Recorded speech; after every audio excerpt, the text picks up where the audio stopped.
You are listening to Aim Higher, a Catholic podcast designed to instruct and to encourage the daily practice of our faith.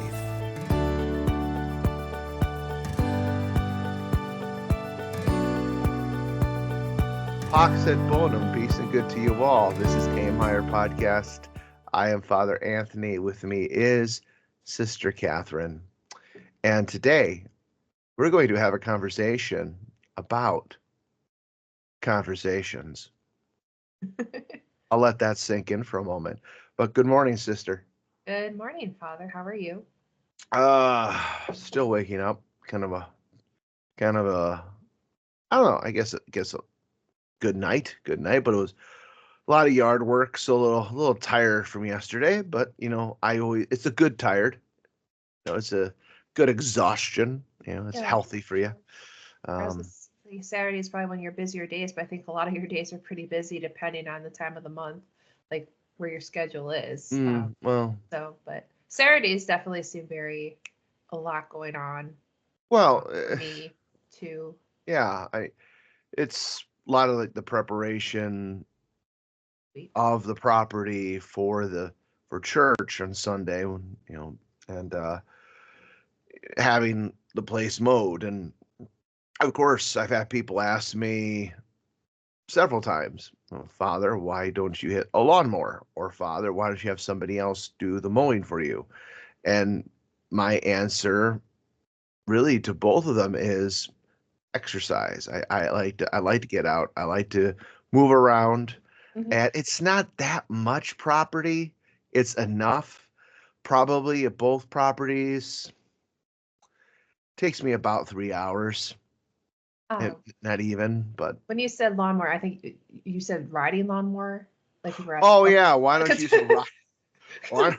Our listeners are like, okay, well, Father, what do you do? I take scissors out and well, and that only took you 3 hours. That's massively impressive. Yes, I was impressed. I've been impressed myself on that one. No, yes, I'm sorry. With a scissors riding and a ruler. lawnmower. Riding lawnmower. You don't have enough proper. You know what I mean? Like it. We did have a riding lawnmower. Someone donated one, and I think it was because Father Bernard getting older. They thought, hey, he's an old man, so we'll get him a riding lawnmower that old men do. I don't know if Father Bernard ever used that one. Used the one up in Radisson, of course, because that was like 5 acres of mowing to do. But at church here, whenever I've seen Father Bernard, and he was in his late 70s, he was using the push mower. I was gonna say Father Bernard, is different than most people that got older. I mean, he's looked younger. Definitely, he's definitely got something in him that keeps him going. I mean, obviously now that he's definitely slowed down in the last few years, but even then, if it weren't for certain things, he'd probably still be out there. With the push mower. I mean, because if you don't move, and there's like if you don't move it, you'll lose it. I mean, and that that is something that I think we all need to remind ourselves of. I think it's a saying you'd rather wear out than rust out. Yeah. Well, I think maybe that was something I was trying to think of too. I've heard that talked about, but in kind of like with our faith. I mean, if you don't study it, practice it, talk about it, in holy conversation. I guess maybe a little background to our topic for today. Sure, that's a good idea. So for our little publication, Under Her Mantle, I put in a segment I found in one of the many books I refer to put little things in. And I'll add if you're interested in the little publication of Under Her Mantle, you can email me. I'll put my email in the description box, and I'll be happy to send you what we've done. But it's just it's a legal size piece of paper folded over, and there's printing on both sides, and it's just little things, something you can throw in your purse and carry with you, and just something always to have to help you keep your mind focused on the things above God. etc. Mm-hmm. One of the sections I put in there, there was a little thing about the practice of I should say virtues to be practiced in conversation. So it just I have no like real method as to what I choose. I just kind of thumb through stuff and something just hits me. It's like, oh, let's put that in there. And it just seemed I mean it fit right in to the spot, so Mm-hmm. that's always a plus. And I think it was worthwhile in the sense because it's we all really need to check ourselves and how we conduct ourselves and what manner in which we speak, and as Catholics more so. So and I guess that's the explanation. So and it's just funny because I was considering that this was going to be the last year of Under Her Mantle, but then I had gotten a message from someone telling me that they really liked the latest issue, and I'm like, okay, and that they really like it. I know that other people like it too. I just, like, can I keep this going? And I think Mm-hmm. I'm gonna give it another year. So, and I actually had a pretty easy time doing the one for June. So, um, I guess I was just getting in my own way with Do the do project. you do 12 issues a year, or do you take off We've like we been do with the Seraph?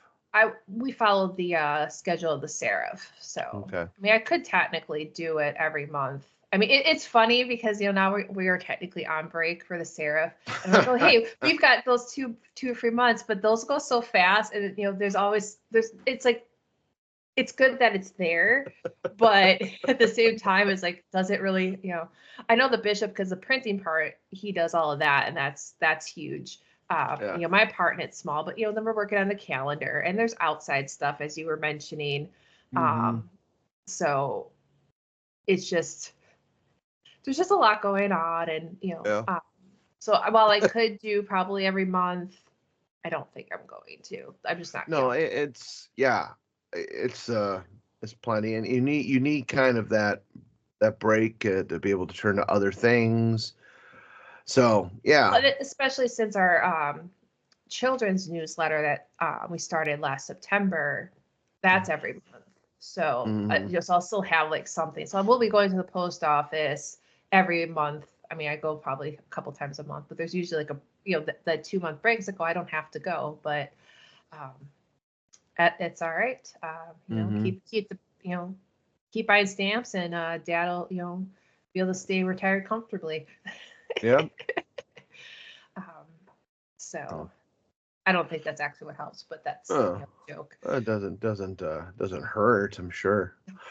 So one one quote from scripture that really stood out for me in when we brought up this um, topic, having to do with conversations. It's from Ephesians chapter 5, verses 19-20. Speak to yourselves in psalms and hymns and spiritual canticles, singing and making melody in your hearts to the Lord. Give thanks always for all things in the name of our Lord Jesus Christ to God and the Father. I I've always really enjoyed this quote from Scripture, and especially as we're talking about the conversations we have with one another, to have that, spiritually speaking, that holy, it's that holy melody within you, and of course, this is meant to surpass what we understand to be, uh, music, but this is the soul. This is what is the music in the soul of the individual, and I mean I've always just enjoyed that, and if they have that how do I want to put it? Just have that right attitude, the right intention, and how we go throughout our day. So it gives here, and I'll just kind of lead us into this, sister. It gives us here three virtues to be practiced, but we have various categories to each virtue. I mean, not categories, but points to each one that are actually very practical points, which we can all relate to. The first one is charity ought to preside over it. So in our conversations, we must have charity. St. James said, "Who is a wise man and endued with knowledge among you? Let him show by a good contestation or conversation his work in the meekness of wisdom."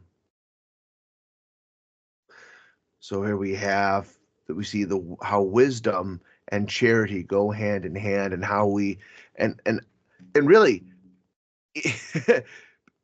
practically speaking, this is wisdom being utilized in our conversation. So beginning with charity.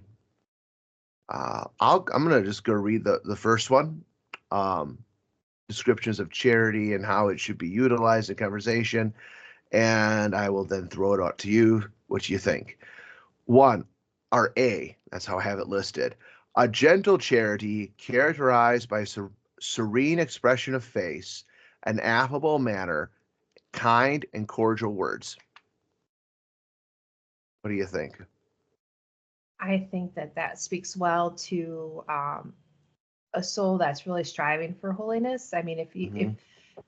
as I know a lot of us deal with anxiety, Yeah. we got a lot of things going on, and and when we're struggling with something, it's often very clear on your face. Hmm. Um, and one of the things that's always helped me, because I kind of I know that I have like a resting face that looks like I'm upset. So I try to keep that in mind. I mean, not so much when I'm here, but when I'm out in public. Um, Hmm. but also to make sure it's sincere. I don't Hmm. want to be like ridiculously like happy, because there probably be like some like, well, what's wrong with her? Yeah. Um, so Yeah. but thinking of the things above, um, you know, what's nice about being outdoors, and each season has its own appreciation. You can't help but think of God and His creation. So like start there, and then just know that um, you know we can have the peace we desire.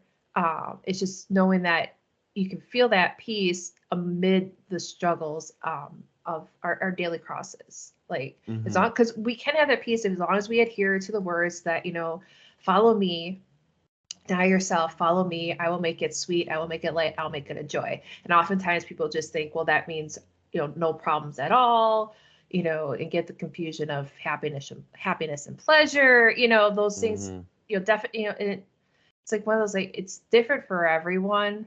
And your cross is your cross. No sense in comparing yourself to someone else. But the only way that, when you look at the chaos amongst other people outside the world, you know, the only way you can make a difference is to start within yourself. I mean, that's just logical. I mean, find the peace within yourself, which can only be really given when you're dedicated to God, dedicated to a prayer Hmm. life. And as we talked about before, if you really have no prayer life at this point, start right now. Learn like the morning offering is a perfect start, and grow from there. Hmm. I'll never get tired of recommending those short little prayers. Yeah. Um, and those are conversations with God. So Yeah. That's I know, right? Not disregarding everything you just said, but you culminated at the very good point, because the conversations that we have with God transcend human conversation. But in our conversations with God, it shows us how we are really to converse with our fellow man. And and also just the whatever you do to your neighbor, you've done to me. mhm, So and I understand that sometimes situations might warrant a more heated dialogue. yes, Um, but you're still advised to be charitable within that. So if mhm, you're going to be gossiping about your neighbor, um, you know, you're, I mean, you're not gossiping about God, but you're gossiping about someone who also was made in the image and likeness of God. So just as you would not want to be spoken about in such a manner or spoken to in such a manner, to treat others how you want to be treated. Mm-hmm. And you want to be treated just as Christ has treated us.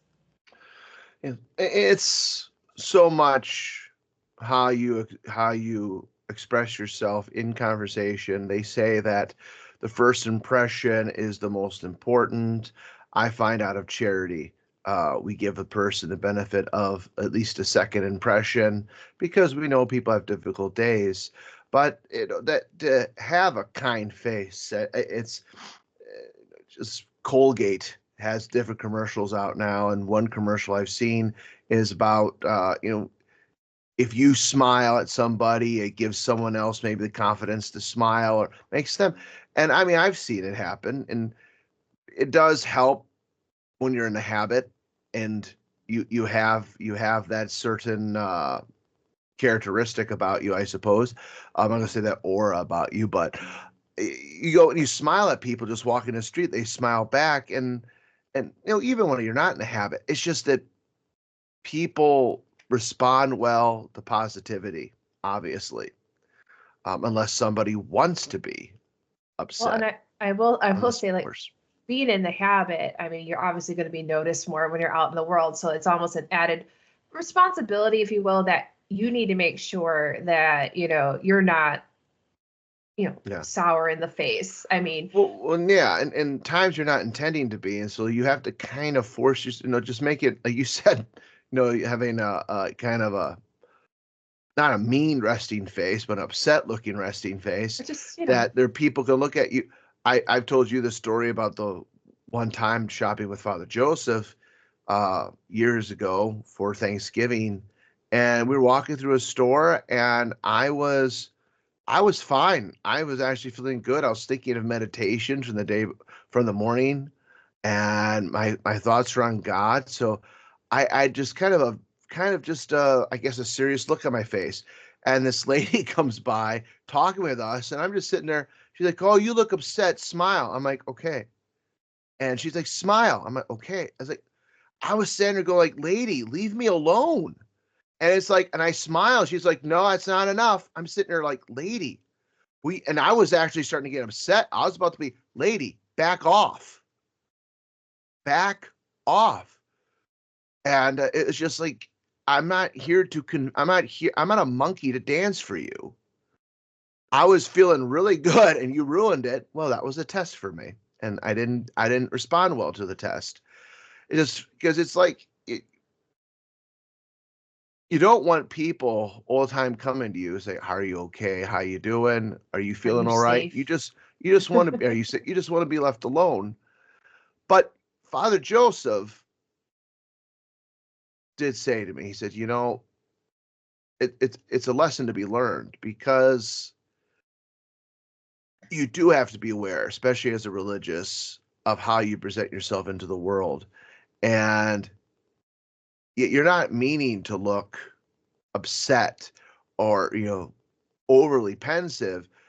You have to be able to converse with people and have, as I said here, an affable manner. And he said, it's just a reminder to you.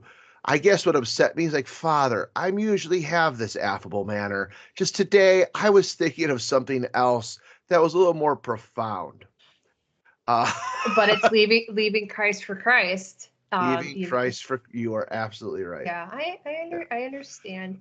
But It's interesting because actually the oh, habit has given me a lot more confidence. Almost like it's just pushed me. Like I can't think about what scares me or my inability to carry a conversation or heaven forbid, someone comes to me for like advice and talking to me about the evils of the world and how God doesn't care. And that's when I pray the Holy Ghost. But I just know that I'm definitely I wouldn't say I'm outgoing, but it just does I know that I have to be the one to kind Mhm. of be reassuring, I Yep. guess. Yep. So, just to finish on this point, this is one of 7 points on charity, but uh, kind and cordial words, so the type of words that we use with people. It's all about really the Christian character and how we're supposed to present ourselves. We shouldn't have coarse words. We shouldn't be speaking vulgarly. We should be aware of how we, conduct ourselves in the world and being respectful. Um, so it's just some people would say it's good breeding, but it's just how we present ourselves, and we have to realize that we're in this world. So, the next one is an indulgent charity, which takes in good part and interprets in a favorable manner all that is said. So it's you hear something in conversation that it could be negative, maybe about the person who's speaking to you, maybe about a third person. In our conversation, we should look to find the good of the person in the situation. Um, it was like the third point is excuse others even at one's own expense insofar as prudence permits. So these two can really go together. We're taking in the good, and when we receive any negativity, we try to excuse the person, as far as you can. Some things you can't excuse it, because when something is blatantly sinful, objectively you can't do that. You have to be able to call a sin, as they say, call a spade a spade. But in as far as you don't really know a situation, as far as a person and their lifestyle, you try to excuse their situation, how they grew up, maybe they were misunderstood in this circumstance, which is how you have to look at it from circumstance to circumstance. You don't really want to have a general uh, premise that you go off on, because everything that you conclude in the individual circumstances are going to be based off of this. So, uh, to excuse others in those minor faults, to be able to overlook them, as Saint Francis, when he saw the criminal walking to the gallows and said the words, "Without the grace of God, there go I." And if we are with a person in which we find that we cannot excuse what they're doing in any way, it's blatantly wrong, or even if a person we see struggling, it's an opportunity to pray for them, even and not to wait until later on that day to pray for them. A quick little prayer for that person, a quick Hail Mary for that person. Um, in that way, excuse and not to criticize them in the conversation, and not just the person who was present, but even if it's that third person, because we don't want to add to the negative conversation that could take place in this. So it's just It's there's just no like do this and this will happen. There's a lot of variables. variables, and you have to kind of just take it one uncomfortable situation at a time, I guess. Hmm. I mean, it just makes me think of um, well, it's kind of well, I was thinking two things as you were talking. One was that often, and I think people just say it because it's just kind of what you say, but you're in a conversation with a friend, and all of a sudden they say, "No offense," and then they follow it up with something, and I'm like, okay, so like what? Like you are meaning to offend me. You're just telling me not to be offended. Like I'm going to tell you something about yourself I don't like, or you think it's dumb, but you're basically telling me I can't be offended. And it's always interesting, like where the line of like defending yourself, like how much are you supposed to like take from people. I remember a situation I was in years ago, that and it was very difficult, and I would say I'll use it's something that it took me time to get over. But I was dealing with a conflict with someone, and it was right at the height of my wanting to know, love, and serve God more. So I felt conflicted that I'm dealing with, this person who I basically can't do anything right, but yet I'm in not in a situation I can leave this. This is what it is. And I'm not condoning like staying in bad relationships or anything like that. It wasn't anything serious. It was more just a conflict between two people. And I basically just took a lot without saying anything, just offer it up. I will say that reading book about virtues, there's a book of the month or virtue of the month, that really helped me. But, I was just trying to also, imitate Christ as people were speaking against him. But then there does come a time like, you might have to defend yourself. Like if you really love this person and they're not acting Christ-like, I like I said, there's no easy answer to that. I just spent a lot of time in prayer. So even though like this situation was not my favorite in my history, it was good for me developing patience, but also the love for someone. I mean, I still love this person very much. Pray for this person daily. The person's no longer in my life, obviously, but it's just they're going to be people that just are going to rub you the wrong way. And you're not less of a Catholic if you're not friends with everyone. Having a boundary with people is not a bad thing. You're not called again to be close. Best chums. Yeah, with everyone, because we all have different personalities that clash, and it's probably smarter to gravitate to someone that has a similar temperament. I was listening to a talk about the different temperaments, and of course, you could take tests to find out what your temperament is, but I feel like you could still manipulate it. You'd have to really like be honest. But he was talking about like those who really have the temperament that leadership is like one of their super strengths. Like they just it's so easy for them, and it's so easy for them that they can't understand how other people aren't that motivated, to the point where they just think people who aren't similarly motivated are lazy, and they're not lazy. They just have a different motivator. They have a different temperament.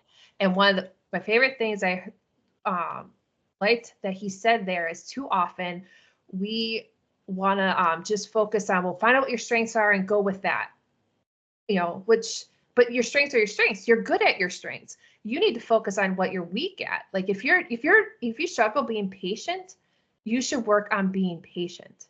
That's what you need. And if we all were actually actively work on our weaknesses, how much better would things be? So, and I just realized with like the one situation I was talking about a moment ago, that a lot of that was a reflection on that person. I was just an easy target. And that can be, something very challenging to overcome on, that side of it. Like, you love this person, you want the best for this person, just, and sometimes, like I said, you do have to stand up for yourself. And you're not less a follower of Christ if you do have to stand up for yourself or insert a boundary, so.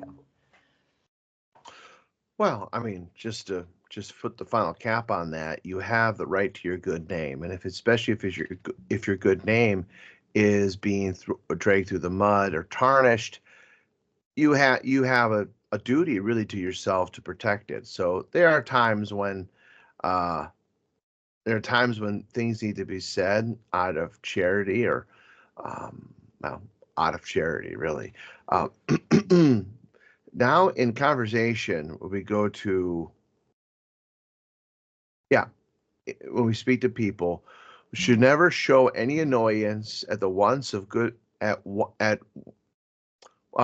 charity, which never shows any annoyance, at once of good breeding, rudeness, or infirmities of our neighbor. So it's, yeah, it's, we try, it's hard to not feel annoyed with certain individuals. We get into this world, especially in the more we are in this world, but if we're trying to have a positive conversation with a person, and maybe even in that conversation, hoping to bring them to a conversion to Christ, when you show annoyance, people pick up on that.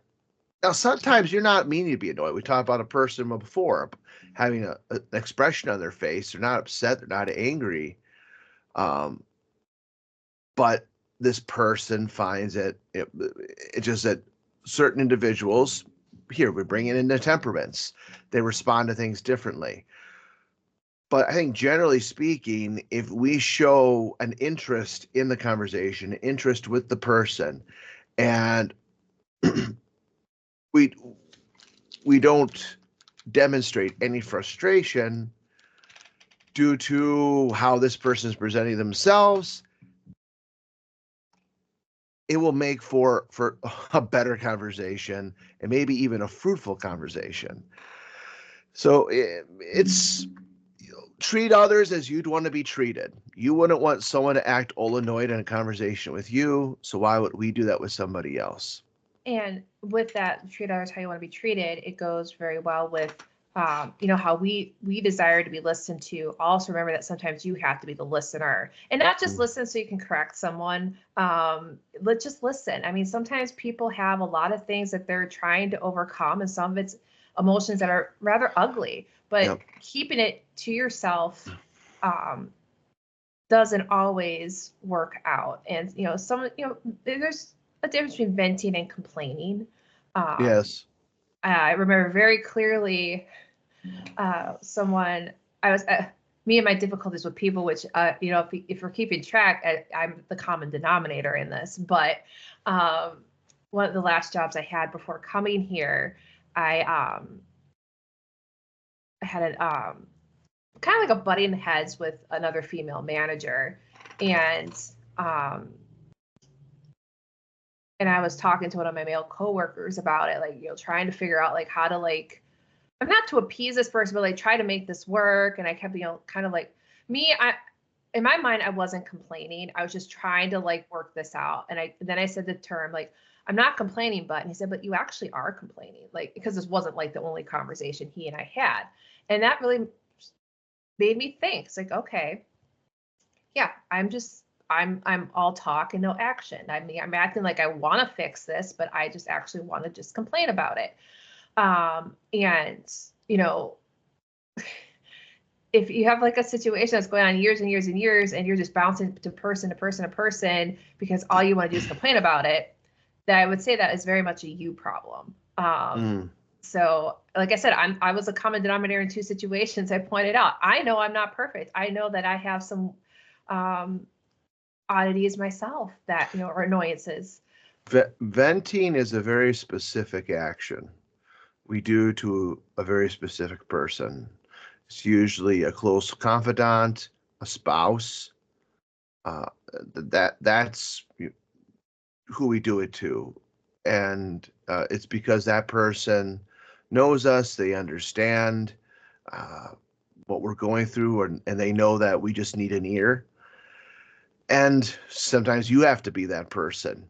But like you're saying, if you're jumping from person to person to person to person to complain about whatever you're going through, then you're just complaining. So it's really, again, it's all like how we do it and how the circumstances present themselves. And also just, again, the reminder of whoever you are complaining about on the other side, no matter what they've done to you, and I know people can be pretty terrible, they still are one of God's creatures.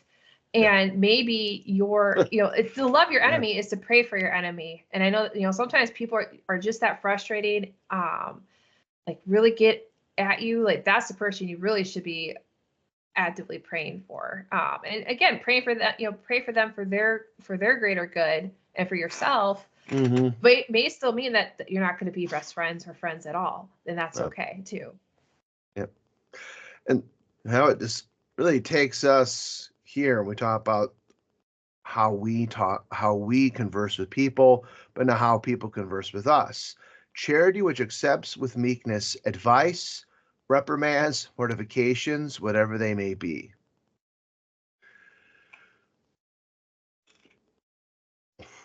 Here you just see how this meekness, this mildness, this calm, and it's easy for us to want to just react to a criticism, even to that person, but we should take all criticism with it. Well, even if a person is to start with, no, No offense. don't offense, don't be offended.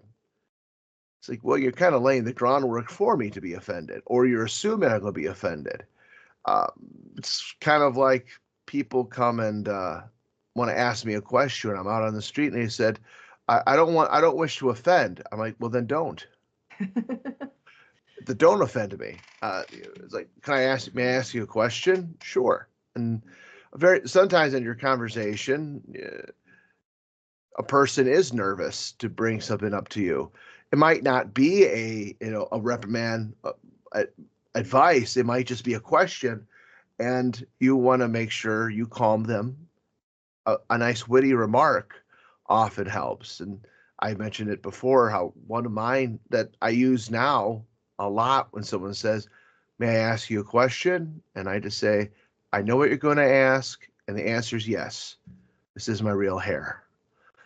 It's just something that sort of will laugh. Some people laugh. Some people just look at me strange. And it's like, now ask me the question. As usually, what are you? Or are you hot in that? Actually, people don't ask me, can I ask you a question? They usually just go, are you hot in that? And the answer is yes. And you just keep walking. But it's people are going to come and give you their 2 cents. Sometimes, whether you want it or not. Sometimes it's worth a penny. Sometimes it's not. Yeah.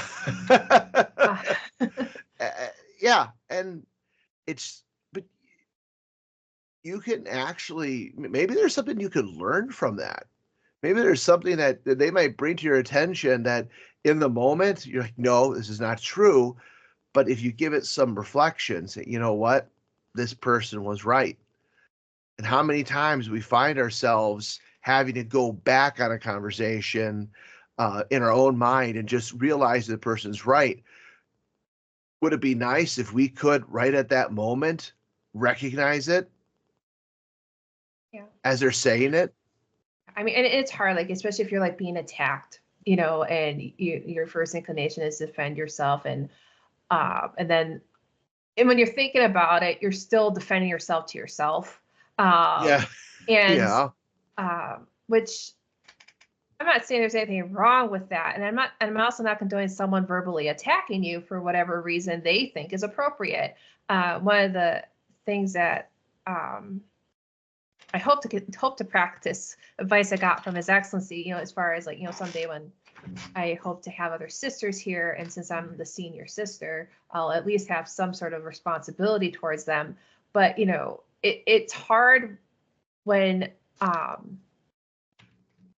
because making corrections is exhausting. Like, you kind of hope like there'd be like a balance where the person's picking up and following along, observing, that you don't have to constantly like correct to get them to get to follow the way of the life. And this is why it all takes time. So I'm not saying this to scare any potential religious sisters. Just know that when you come into the religious life, take your time, but just trust your superior to know what's best for you. Is probably the best advice I can give there. But he just said, whatever does happen, don't react in anger. If something you would think, what could happen that would make you react in anger? Maybe that's not quite the right thing, but don't react. Frustration. Yeah, don't react necessarily on whatever emotion you're feeling. Even if let's just say you have a positive emotion, don't even necessarily react too much on that. There's a delicate balance. I mean, we definitely, when you're dealing with children, you definitely want to inspire them and encourage them, but you also don't want to make them prideful. And I think that that's constantly in the minds of a lot of parents. Like, how do I balance that? Well, I will say what you don't do is never give them praise. Like, that's not going to make them a humble human being.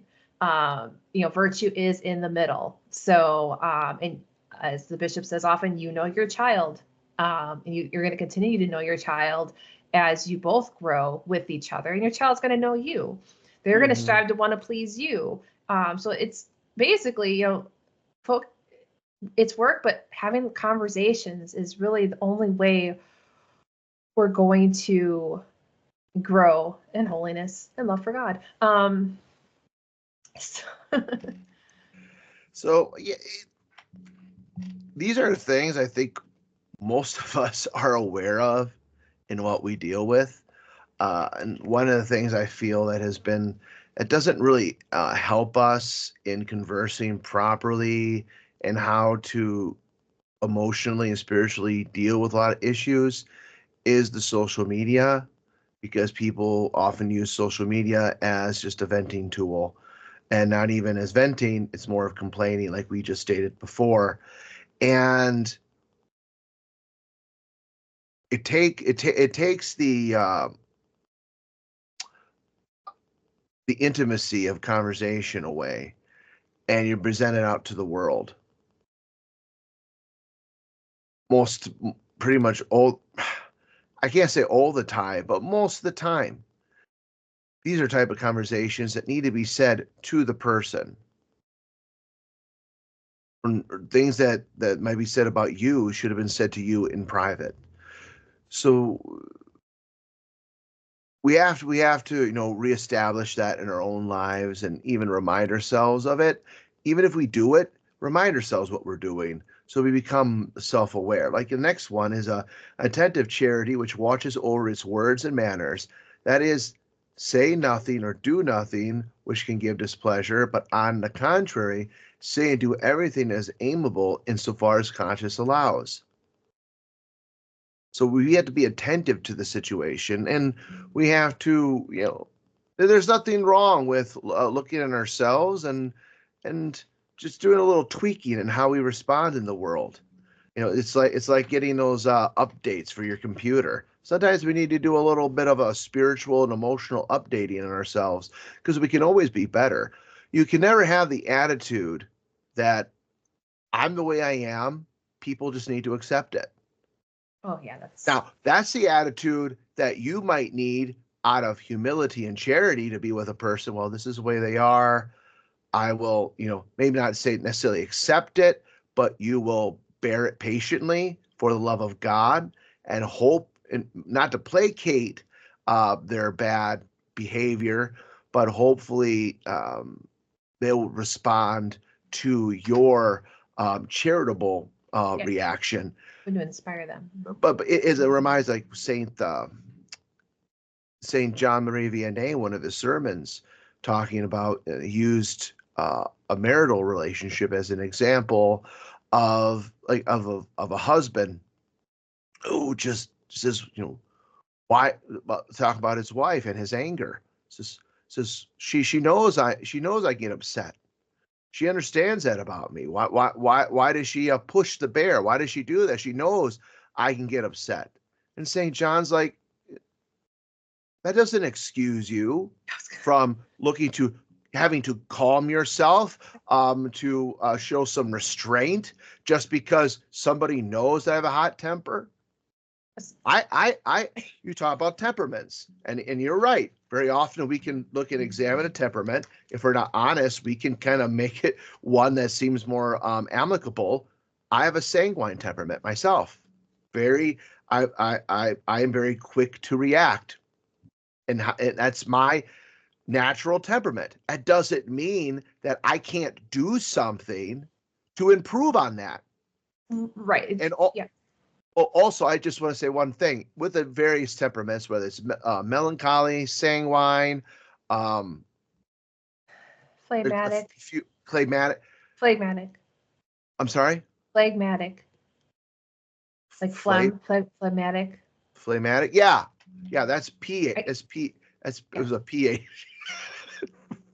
I can't think of the fourth one off the Well, top of it's my head. FLEGMA. No, it's a PH. And I can't remember the fourth one, but often we have a combination of temperaments. Yeah, although that person on that interview, because the person who was interviewing him, she decided, she shared what she thought she was, and she named two that she thought she was. And he said, you actually can't be both those things. Like, it's not saying you can't be something of other, but like he said, those two absolutely would not be a thing. So, I understand what someone's saying, and there's kind of that base, like you're talking about someone's base temperament. These two are conflicting, but there's some of them that we're going to sit here and list temperaments and then all the variations of temperaments. No, but we do know that there are times that we are in a more playful mood, times we're in a more serious mood. There are times that we're just kind of down. We just don't have the energy to really talk. A little more emotional, and there are so many factors that play into that. In all these things, no matter what we're going through emotionally, spiritually, we still have to keep that um, that spiritual basis in place. And it comes down to Christ, and it's like, well, this is my cross. If I'm just feeling kind of down today, whatever the reason, there might not even be a reason. It's just it could be chemical imbalance that you're going through. Bishop Lewis often said, just go to the bathroom and your whole attitude can change, and that's true. I mean, there was a man who understood temperaments and human nature, and very often the physical plays such a part to it. But you can't use that for yourself as an excuse and expecting other people just to deal with it. Absolutely. I was pretty sure, but I looked it up just, I want to be positive before I said the fourth temperament that we didn't, the one we didn't mention is choleric. So. Yeah. But as you're sharing that story Yeah. about the key of ours, when you're going with the man, it's like, she knows this, she knows this. Like, yeah, but you also know that this is your issue and only you can do something about it. Like, You're just admitting you're not willing to do anything about it. right. And that's something you have to ask yourself when you're dealing with someone that, well, I mean, your spouse, I mean, like, there is going to be, difficulties, any two people together, there's going to be differences. And part of marriage is working through those things. And really any relationship, any friendship, our conduct with everyone. And like I said, if there is someone that really just rubs you the wrong way, set that boundary, pray for them, and let it go. Like, you can't, you're not less of a Catholic because this person is bringing out the worst of you, or the potential to bring out something you don't like of yourself. And maybe in time, working on yourself, you maybe be able to be in the same room with that person, and maybe not. And you hit the nail on the head. You enter in time. These things take time. You can have somebody who says, I have to deal with this. They rush into it. They come back and say, I can't do this. Of course you can't, because you relied on yourself. I was going to say the eye situation. It's the eyes. And beginning of this episode, we mentioned conversations with God. We have to have that conversation with God, especially when we find ourselves dealing with difficult people. And it is reminding ourselves how we have to respond in charity, and hoping that if this is a situation in which we have to forgive somebody, we have the strength to do it. We're given the tools to do it, the graces to do it. And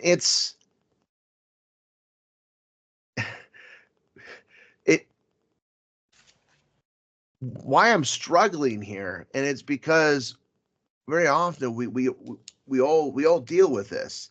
Basically, we just get in our own way, and we need to just let God's grace work in us.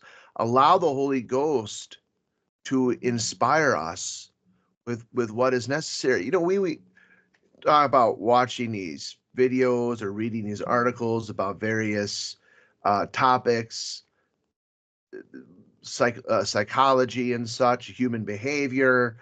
A lot of them, whether they realize it or not, uh, they are addressing spiritual matters. They don't want to call it spiritual, but that's what it is. And no, I was watching something earlier this morning um, about addiction, and a person, just that you can't just stop. You can't just stop an addiction. You have to replace. And very often, and he said even the secular people will acknowledge it.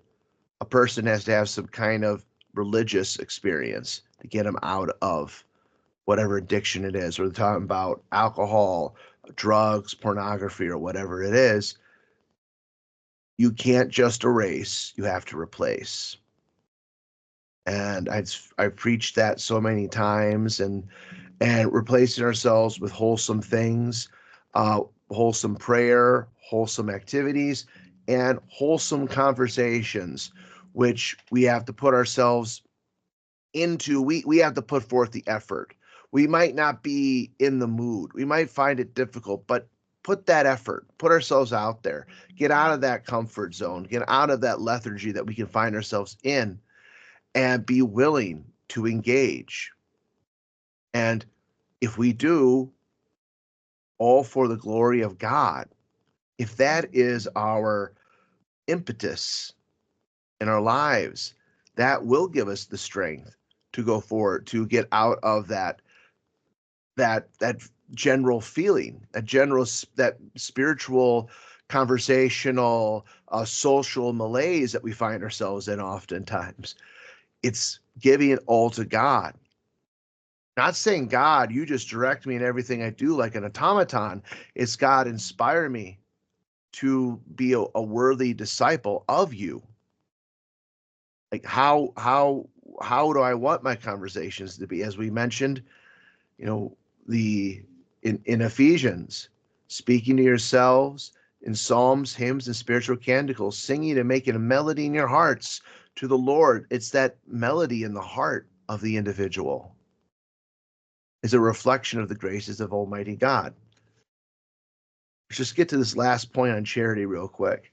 Lastly, and bolds what I just said, a communicative charity which testifies affections for others, joyfully renders them good offices, and interests itself in all that concerns them. Sometimes we have to get ourselves out of ourselves to just take interest in somebody else and what's going on in their lives. I would even put a test. There's one thing that we often do in our conversations, and I know I find myself doing it from time to time. It's when someone's telling us like something they've done, accomplished, or that, what do we often do? We will then relay a story of an accomplishment we had or an experience we had. Now, we can do this in order to show a person that we relate. But perhaps could we just be interested in what they're saying? It's you can look at this as a spiritual exercise in itself, to refrain ourselves from speaking of ourselves and just to take in what they're saying. Well, and I was going to say, on the opposite side of that, I think it happens more on this side, where when someone's sharing a difficulty or a hardship, it's like, well, you think you have it bad. I had this problem. Like, Yeah.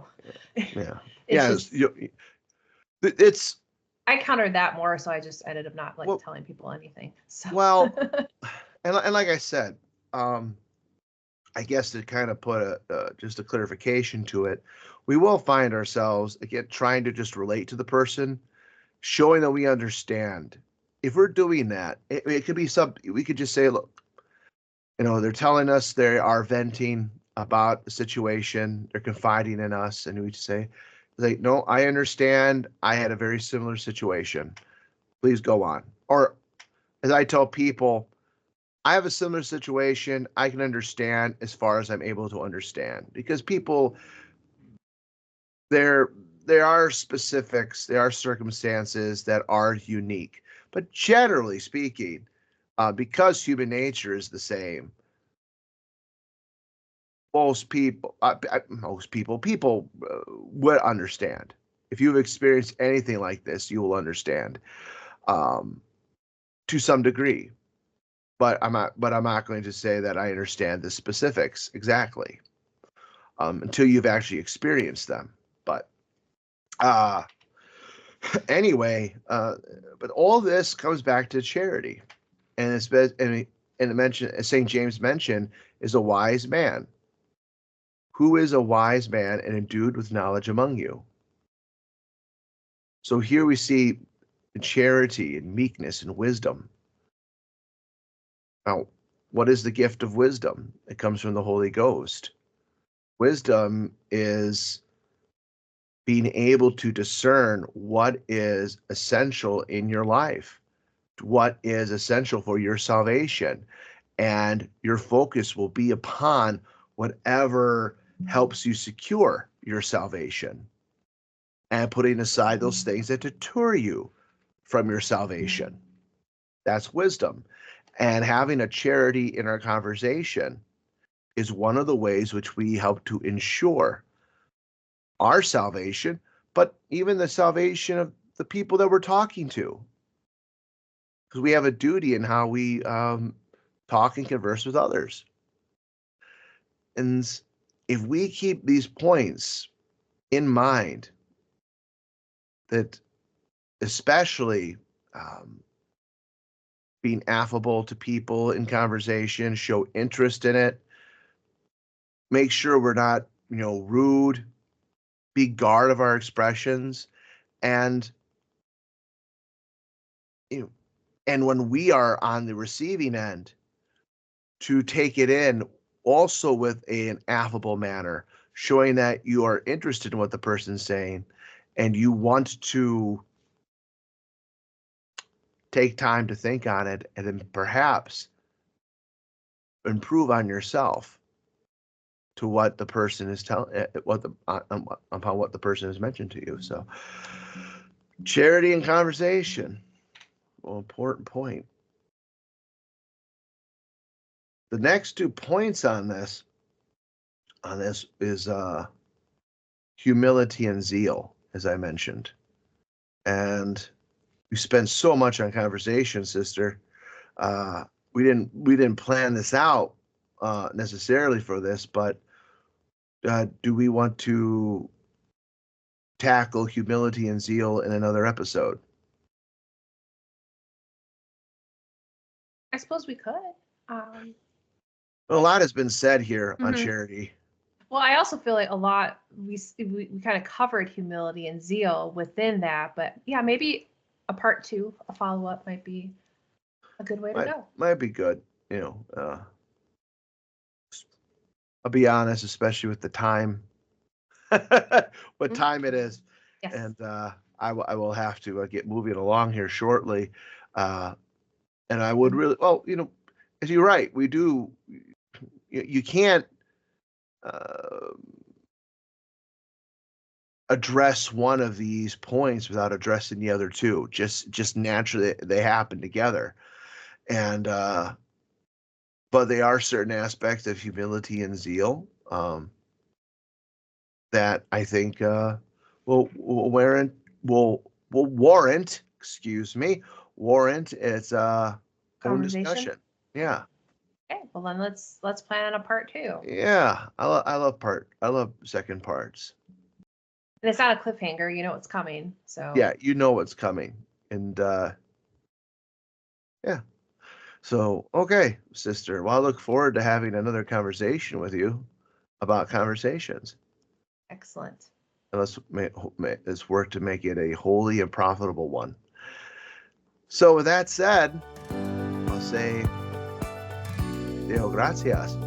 Deo gracias.